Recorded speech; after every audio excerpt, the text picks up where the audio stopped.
పహల్గాం ఉగ్రదాడికి ప్రతీకారంగా భారత్ జరిపిన ప్రతిదాడుల్లో భారత్ అనుసరించిన విధానం ఒక్క పౌరుడికి కూడా ప్రాణ నష్టం జరగకూడదని, పాక్ సైనిక స్థావరాల జోలికి కూడా వెళ్లరాదని, భారత్ ఇంతటి జాలి దయ చూపిస్తే దూర్త పాకిస్తాన్ మాత్రం మాకు అవేమీ లేవు అంటూ ఎప్పటిలాగానే తన వక్రబుద్ధిని చూపిస్తోంది. భారతదేశ పౌరులు సైనికులను లక్ష్యంగా చేసుకుని విచక్షణారహితంగా దాడులు చేస్తోంది. ఉగ్రవాదులను భారత్లోకి పంపించే కుటిల ప్రయత్నాలు చేస్తోంది. రెచ్చగొట్టే చర్యలతో ఉద్రిక్తతలను మరింత పెంచుతోంది. మరి పాకిస్తాన్కు ఎందుకు ఇంతటి దుర్మార్గపు బుద్ధి? ఏం చూసుకుని ఇలా రెచ్చిపోతోంది? ఓవైపు దేశం దివాలా తీసి అంతర్జాతీయ ఆర్థిక సాయం కోసం దేహీ అంటూ యాచిస్తూ ఎందుకీ కవింపు చర్యలు?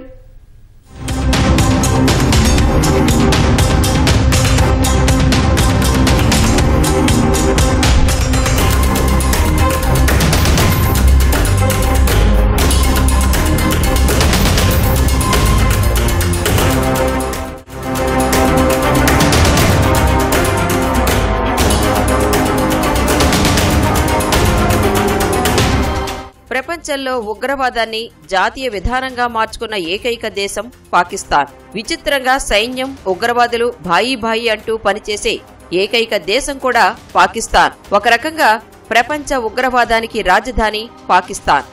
ఇంతటి నీచమైన బిరుదులు కలిగిన పాకిస్తాన్ ఆ గుర్తింపునకు తగినట్లుగానే వ్యవహరిస్తోంది. పహల్గాం ఉగ్రవాద దాడికి ప్రతీకారంగా భారత్ చేపట్టిన ఆపరేషన్ సింధూర్ను చేపట్టడాన్ని తట్టుకోలేక రెచ్చగొట్టే చర్యలకు దిగుతోంది. సరిహద్దు గ్రామాలపై కాల్పులు జరుపుతూ అమాయకుల ప్రాణాలు తీస్తోంది. ఆపరేషన్ సింధూర్లో భాగంగా భారత్ పాక్ పౌరుల ప్రాణాలు, నివాసాలకు ఏమాత్రం నష్టం కలగకుండా దాడి చేస్తే అందుకు భిన్నంగా పాక్ సైనికులు మన పౌరులను లక్ష్యంగా చేసుకుంటోంది. భారత్ వైపు క్షిపణులు ప్రయోగిస్తూ రెచ్చగొట్టే చర్యలకు పాల్పడుతోంది. అయితే పాక్ కవ్వింపు చర్యలకు భారత్ ఎప్పటికప్పుడు ధీటుగా బదిలిస్తున్నా మరిన్ని దాడులు చేస్తూ ఉద్రిక్తతలు పెరగడానికి కారణమవుతోంది. అయితే ఇదంతా ఉనికిని కాపాడుకోవడానికి పాక్ పాలకులు, సైన్యం, ఉగ్రవాదులు కలిసి చేస్తున్న దుష్ట పన్నాగమే. See, the world is reacting absolutely with support with India. All world leaders, and of course the more influential ones, including America, Trump, Saudis, Emirates, Russia, and even China, and then all other, and even Iran, whose foreign minister is meeting Minister Jaishankar today. They have asked for tensions to calm down. Okay, they have all acknowledged India's position, tit for tat. They've understood, okay, what India has done, now tensions should come down. Therefore, the pressure is actually on Pakistan from the world community that it should not escalate matters. If Pakistan escalates, then India will again hit it very hard. So the world community stands with India, and we expect, especially America, Saudi Arabia and the Arab Emirates, to bring common sense to the elite leaders, military general of Pakistan, that they should not escalate, because if they escalate, it will spiral into a big war. If it goes into a big war, the biggest loser will be the military army of Pakistan. They will lose all their, maybe even their lives. Pakistan ఇలా రెచ్చిపోవడానికి లెక్కకు మిక్కిలి కారణాలున్నాయి. అందులో మొదటిది, భారత్ను అస్థిరపరిస్తేనే పాక్ ప్రభుత్వం, సైన్యం పబ్బం గడిచే పరిస్థితిలో ఉండటం. పాకిస్తాన్ ప్రజల్లో భారత వ్యతిరేకతను పెంచితేనే వారికి మనుగడ. ప్రజల్లో మత విద్వేషాలను రెచ్చగొడితేనే పాక్ ప్రభుత్వం, సైన్యానికి భవిష్యత్తు. భారత పట్ల పాక్ ప్రజల్లో ఎంతటి వ్యతిరేకతను పెంచితే వారి ఆటలు అంత సాగుతాయి. పాక్లో ఉండేది ఏ ప్రభుత్వమైనా, ఏ సైన్యాధ్యక్షుడైనా వారి విధానంలో మాత్రం మార్పు ఉండదు. అందుకే భారత్ను తరచూ రెచ్చగొడుతూ ఉంటారు. భారత్లోకి ఉగ్రవాదులను పంపుతూ ఉంటారు. భారత్లో ఉగ్రదాడులు జరిపిస్తూ ఉంటారు. సరిహద్దుల వద్ద పాకిస్తాన్ సైనికులు కవ్వింపు చర్యలకు దిగుతారు.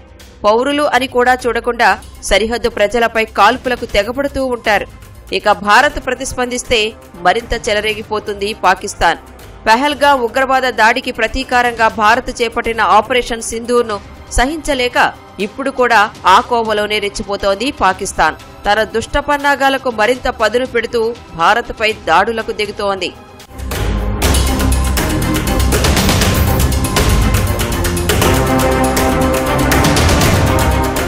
పాకిస్తాన్లో ఏ ప్రభుత్వమైనా సైన్యం కనుసన్నల్లో నడవాల్సిందే. ఎంతటి బలమైన ప్రధాని అయినా సైన్యానికి జీ హుజూర్ అనాల్సిందే. కాదు కూడదు అంటే పదవి ఊడాల్సిందే, లేకుంటే జైలుకు వెళ్లాల్సిందే. అవసరమైతే విదేశాల్లో ప్రవాస జీవితం గడపాల్సిందే. పాక్ గత చరిత్రను పరిశీలిస్తే ఇలాంటి ఉదంతాలు అనేకం. ప్రస్తుతం ప్రధాని షహబాజ్ షరీఫ్ కూడా సైన్యం ప్రాపకంతో పదవిలో కొనసాగుతున్న వారే. తమను ధిక్కరించిన పాకిస్తాన్ తెహ్రీకే ఇన్సాఫ్ అధినేత మాజీ ప్రధాని ఇమ్రాన్ ఖాన్ ను అవినీతి ఆరోపణల పేరుతో జైలుకు పంపించింది పాక్ సైన్యం. అయినా గతేడాది జరిగిన సార్వత్రిక ఎన్నికల్లో ఇమ్రాన్ పార్టీ బలపరిచిన అభ్యర్థులు 100కు పైగా స్థానాల్లో గెలిచారు. షహబాజ్ షరీఫ్ నేతృత్వంలో కొనసాగుతున్నది సంకీర్ణ ప్రభుత్వం. అయితే ఈ ప్రభుత్వం ఏర్పాటు ఏడాది మాత్రమే అయినా తీవ్రమైన ప్రజా వ్యతిరేకతను మూటగట్టుకుంది. అయితే భారత పట్ల ప్రజల్లో ద్వేషాన్ని పెంచి షహబాజ్ షరీఫ్ ప్రభుత్వం ఆ వ్యతిరేకతను అధిగమించే ప్రయత్నం చేస్తోంది. ఇందుకు ఆపరేషన్ సింధూర్ను ఉపయోగించుకుని భారత్పై దాడులు చేస్తోంది. అసలు పాకిస్తాన్ ఇండియా మీద ఎందుకు అటాక్ చేసింది అర్థం చేసుకోవాలి. ఎందుకంటే పాకిస్తాన్ భూమి మీద ఈ రోజుకి 30,000 మందికి పైగా ఉగ్రవాదులు అక్కడ ఉన్నారు. పాకిస్తాన్ ఒకవేళ ఈ అటాక్ ఇండియా మీద చెయ్యకపోతే ఈ 30,000 మంది ఉగ్రవాదులు తిరుగుబాటు చేసి పాకిస్తాన్ ఆర్మీ మీదనే అటాక్ చేసే అవకాశం ఉంది. సో వీళ్ళని బుజ్జగించాల్సిన అవసరం పాకిస్తాన్కు ఉంది. కాబట్టి అందుకే ఈ రాత్రి జరిగిన దాడి ఇండియా మీద జరిగింది. పాకిస్తాన్లో ప్రభుత్వాలకు తన కనుసన్నల్లో నడిపించే ఆ దేశ సైన్యం ప్రపంచంలో మరెక్కడా లేని విధంగా ఉగ్రవాదులతోనూ కలిసి పనిచేస్తుంది. దేశ రక్షణపై దృష్టి సారించాల్సింది పోయి ఉగ్రవాదులను పెంచి పోషిస్తుంది. పాక్ నిఘా సంస్థ ISI దీనికి సహకరిస్తూ ఉంటుంది. భారత్లో అనేక ఉగ్రవాద దాడులు జరిపించిన హఫీజ్ సయీద్, మౌలానా మసూద్ అజహర్ లాంటి ముష్కరులు సురక్షితంగా ఉండేందుకు ఏర్పాట్లు చేస్తుంది. ఉగ్రవాదుల్లో భారత వ్యతిరేక భావనను నూరిపోసి ఇక్కడ దాడులకు పాక్ సైన్యం ISI పురుగొల్పుతూ ఉంటాయి. వారికి కావలసిన అన్ని రకాల సాయాన్ని అందిస్తూ ఉంటాయి. పహల్గాం ఉగ్రవాద దాడి తర్వాత భారత్ తగిన సమాధానం ఇస్తుందని గ్రహించిన పాకిస్తాన్ సైన్యం పాక్ ఆక్రమిత కశ్మీర్ నుంచి స్వయంగా ఉగ్రవాద లాంచ్ ప్యాడ్లను ఖాళీ చేయించింది. దగ్గరుండి మరీ ఉగ్రవాదులను ఆర్మీ షెల్టర్లు, బంకర్లకు తరలించింది. ఉగ్రవాదులతో భాయీ భాయీ అనడానికి ప్రత్యక్ష ఉదాహరణ ఆపరేషన్ సింధూర్లో హతమైన ముష్కరుల్ అంత్యక్రియల్లో పాక్ సైనిక అధికారులు పాల్గొనడమే. ఆపరేషన్ సింధూర్లో భారత్ ఒక్కసారిగా 100 మంది ఉగ్రవాదులను మట్టుబెట్టడాన్ని తట్టుకోలేకపోతున్న పాక్ సైన్యం, ISI, అక్కడి పాలకులు ఇలా కవ్వింపు చర్యలకు దిగుతున్నారు.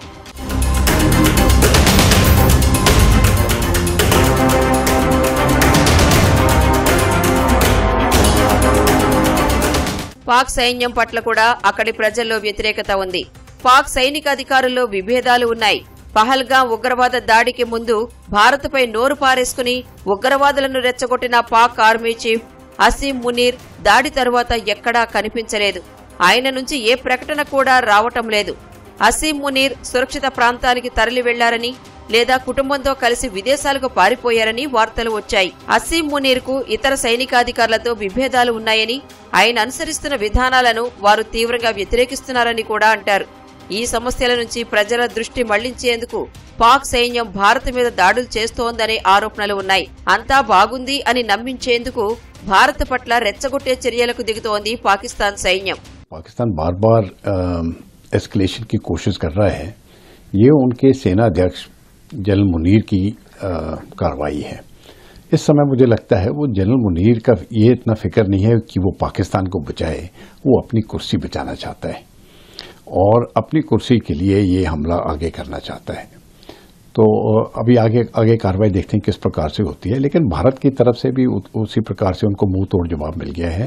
सबसे पहले जो भी उन्होंने अपने ड्रोन्स और मिसाइल्स भेजे वो सभी हमारे एयर डिफेंस सिस्टम ने पकड़ के उनको नष्ट कर दिया. लेकिन जब हमने उसका काउंटर किया तो जो लाहौर का जो एयर डिफेंस सिस्टम था वो बर्बाद हो गया है. ये इस प्रकार की एस्केलेशन की कार्रवाई आगे वाले दिनों में भी देखने को मिलेगी और इसकी बहुत जल्दी समाप्त होने की कोई संभावना मुझे नहीं लगती है. పాక్ పాలకులు సైన్యం పట్ల ప్రజల్లో వ్యతిరేకత మాత్రమే కాదు, ఇంకా అనేక ఇతర అంతర్గత సమస్యలను కూడా ఎదుర్కొంటోంది ఆ దేశం. ప్రస్తుతం బలూచిస్తాన్లో వేర్పాటువాద ఉద్యమం నడుస్తోంది.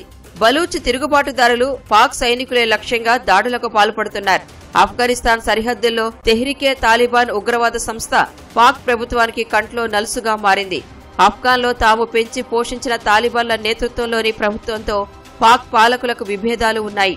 ఇక నిత్యావసర వస్తువుల ధరలు ఆకాశాన్నంటి ప్రజలు అల్లాడుతున్నారు. లీటర్ పాల ధర 370 రూపాయలకు చేరింది అంటే పాక్లో ప్రజలు పడుతున్న అవస్థలకు నిదర్శనం. పాక్ రూపాయి విలువ దారుణమైన పతనావస్థలో ఉంది. అమెరికా డాలర్తో పోలిస్తే 250 రూపాయలకు పైగా ఉంది. దిగుమతులకు అవసరమైన విదేశీ మారక నిల్వలు 2 నెలలకు మాత్రమే సరిపోతాయి. ఇలా ఆర్థికంగా దివాళా తీసి అంతర్జాతీయ ద్రవ్యనిధి రుణం కోసం దేహీ అంటూ దేబరిస్తోంది పాకిస్తాన్. ఈ పరిస్థితులన్నీ కలగలిసి పాక్ ప్రభుత్వం సైన్యంపై ప్రజల్లో తీవ్రమైన వ్యతిరేకత ఏర్పడింది. అదే సమయంలో ఇమ్రాన్ ఖాన్ కు మద్దతు పెరుగుతోంది. ఇలా ఆర్థిక రాజకీయ కల్లోలాన్ని ఎదుర్కొంటున్న పాకిస్తాన్ ప్రజా వ్యతిరేకతను తప్పించుకోవడానికి భారత్పై దాడులను ఓ ఆయుధంగా మార్చుకుంటోంది. ప్రజల్లో భారత వ్యతిరేకత భావనను, జాతీయవాదాన్ని, మత విద్వేషాన్ని రెచ్చగొట్టి తమ పట్ల వ్యతిరేకత రాకుండా చూసుకుంటున్నారు పాక్ పాలకులు, సైన్యం. ప్రస్తుతం భారత్ మీద చేస్తున్న దాడులు అచ్చంగా ఆ కోవలోనివే.